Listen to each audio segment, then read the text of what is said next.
কুরআনের অক্রিয়াপদ সূরা ফাতিহা। হামদ অর্থ প্রশংসা। আলামিন অর্থ বিশ্বজগৎ।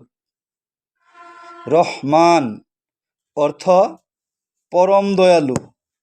রহিম অর্থ অসীম করুণাময়। ইয়াউম অর্থ দিন।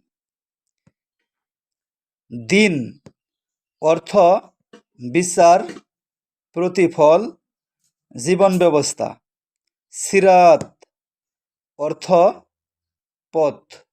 মুস্তাকিম অর্থ সরল সঠিক।